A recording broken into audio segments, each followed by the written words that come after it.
Olá para você que está assistindo, aqui é o professor Gustavo e na aula de Geografia de hoje nós vamos falar sobre o continente africano. Nós vamos falar sobre questões urgentes do continente africano, sobre problemas que esse continente está enfrentando e o principal, as causas desses problemas que são enfrentados lá, certo? Nunca é demais lembrar que a África não é um país. A África é um continente, certo? Então aqui a gente tem um mapa político com território de cada país do continente africano de uma cor diferente, beleza? Primeira coisa que nós temos que pensar é no conceito de território. O que é território? Vou usar várias vezes essa palavra na aula de hoje. Quando a gente fala de território, a gente está falando de um pedaço do espaço geográfico que ele é delimitado e que dentro desses limites alguém exerce poder. E muitas vezes há disputas por esses territórios, certo? Então, quando a gente fala de território, a gente fala de poder, a gente fala de controle, a gente fala de fronteira, a gente fala de disputa. Quando a gente está falando sobre esses assuntos, é a palavra território que é a mais apropriada, beleza? Outra palavra importante para a gente ter em mente é a palavra, na verdade são duas, né? Recursos naturais. O continente africano, ele é riquíssimo em recursos naturais, né? Riquíssimo em petróleo, ouro, diamante, florestas, água. Então, muitas vezes, muitos desses conflitos, eles são motivados pelos interesses nesses recursos naturais que são estratégicos. Agora, quando nós falamos de pessoas, a gente pode usar uma palavra muito importante, que é a palavra etnia. Etnias são grupos de pessoas que vão se formando ao longo de centenas, às vezes milhares de anos. E eles vão ter uma língua em comum, costumes em comum, uma cultura em comum, culinária, muitas vezes de religião. Então aí sim se forma uma etnia, que vai diferenciar um pouquinho de um outro conceito, que é o conceito de nação. Quando a gente fala de nação, a gente está falando de algo um pouco parecido com etnia, mas que tem alguns diferenciais. Quando a gente pensa numa nação, a gente tem um grupo onde todos se sentem pertencentes ao todo e tem aspirações de dominar territórios, aspirações para o futuro daquele grupo, certo? E muitas vezes a nação ela é representada por um Estado. E aí eu estou falando de Estado com E maiúsculo. Quando eu falo de Estado com E maiúsculo, eu estou falando de uma representação nacional que exerce poder, representando essa nação, né? Vai exercer poder sobre um território que aquela nação habita. A questão é que, às vezes, no território dominado por um Estado, a gente tem mais de uma nação. E aí uma se sente privilegiada e representada por aquele Estado, e a outra, que não é representada, pode criar um ressentimento e reivindicações, às vezes de se separar e ter um território separado para ter um Estado próprio para chamar de seu. Beleza? Então, com base nisso, a gente pode pensar nos problemas. Eu vou começar falando de conflitos territoriais na África. Então, quando a gente fala de conflitos territoriais na África, a gente tem que voltar um pouquinho no tempo, na verdade um muitinho, né? A gente vai voltar lá para 1884, 1885 e lembrar da Conferência de Berlim. Então, projetando esse slide, a gente tem de um lado a divisão política da África, né, com territórios bem grandes, e do outro a divisão étnica, mostrando onde cada etnia africana, o espaço que cada etnia africana ocupava. A África ela é colonizada pelos europeus desde o século XV e XVI, mas no século XIX, na Conferência de Berlim, 1884, 1885, eles repartem entre eles o continente africano nesses territórios aí da divisão política. Então, comparando os dois, a gente vê quantas etnias diferentes habitam cada um dos atuais territórios africanos. A gente vê que essa divisão feita durante a Conferência de Berlim pelos países europeus para colonizar a África, e quando a gente fala de colonizar, a gente está falando de impor a sua língua, impor a sua cultura, explorar as riquezas naturais, como essa colonização juntou dentro de um mesmo território uma série de etnias diferentes. Acontece que depois da Segunda Guerra Mundial, que terminou em 1945, os europeus, eles abriram uma brecha para os países africanos terem as suas independências. E aí, na hora da independência, qual das etnias que estão ali reunidas vai tomar conta daquele território? E uma etnia que ficou dividida entre dois países diferentes. Então, a gente tem aí a semente de muitos problemas. E eu vou começar falando para vocês de um específico, que é o de Angola. Vou mostrar aqui no mapa para vocês. Olha aqui, Angola. Angola, assim como a gente aqui no Brasil, fala a língua portuguesa, certo? Então, quando a gente pensa sobre Angola, a gente precisa lembrar algumas coisas importantes. Primeiro, Angola só vai conseguir a sua independência de Portugal em 1975.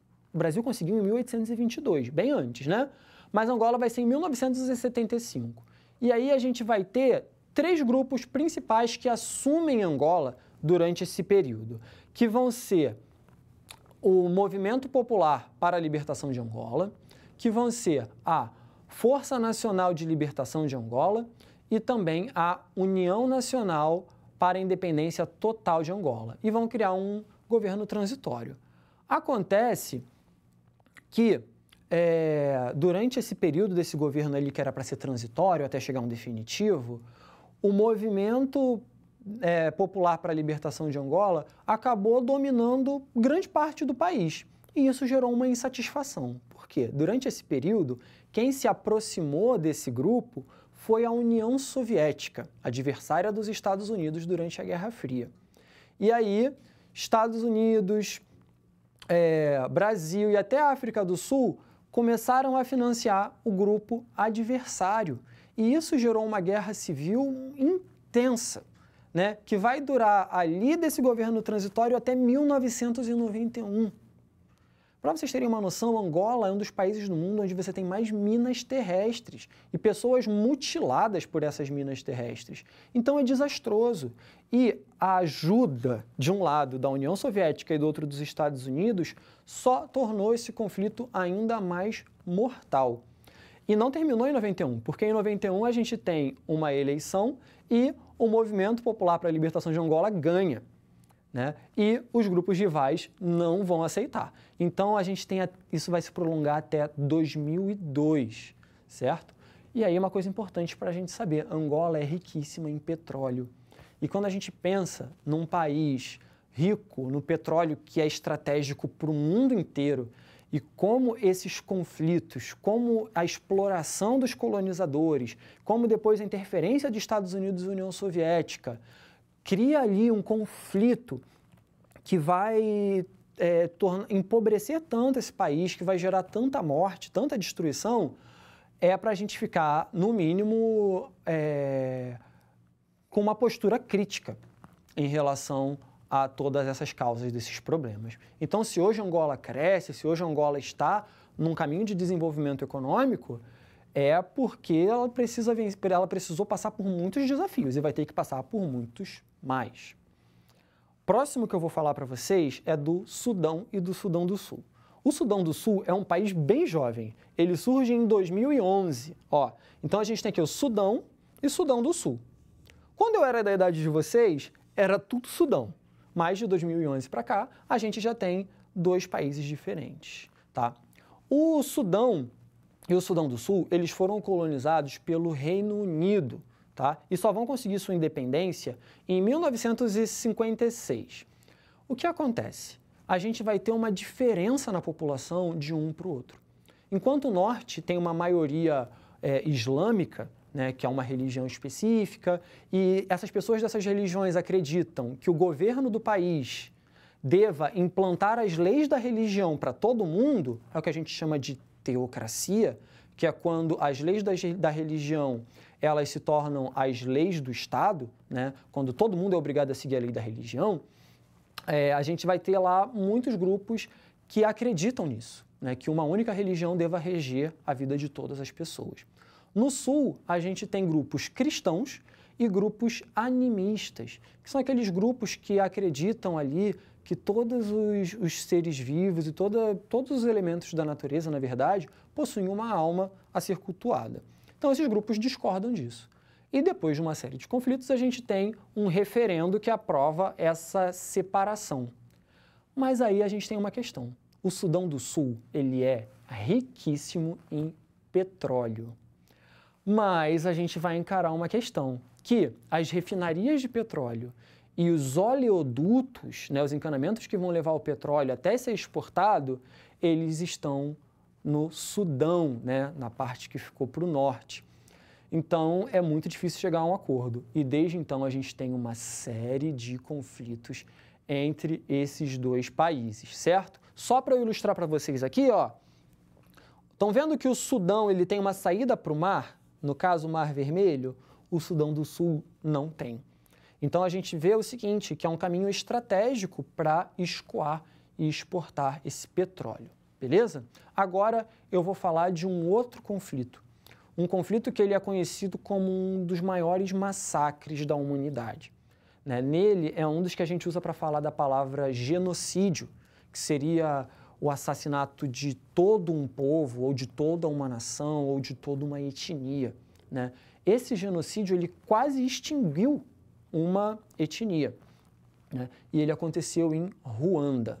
Para vocês terem uma noção, em 100 dias foram 800 mil mortos. Vou mostrar para vocês no mapa. Ó, Ruanda é bem pequenininha. Ó, então eu vou ter que achar aqui, ó, é o número 3. Número 3, aqui, ó. Ruanda, na pontinha do meu dedo. Gustavo, o que aconteceu com Ruanda? Ruanda foi colonizada por alemães e depois por belgas. Tanto a Alemanha quanto a Bélgica, hoje em dia, são países riquíssimos e países com elevadíssima qualidade de vida. E boa parte dessa riqueza foi explorando, né, territórios como o que hoje é de Ruanda. Daí, o que eu preciso explicar para vocês? A gente tinha duas etnias principais vivendo em Ruanda, os Hutus e os Tutsis. Os Hutus eram maioria, os Tutsis minoria.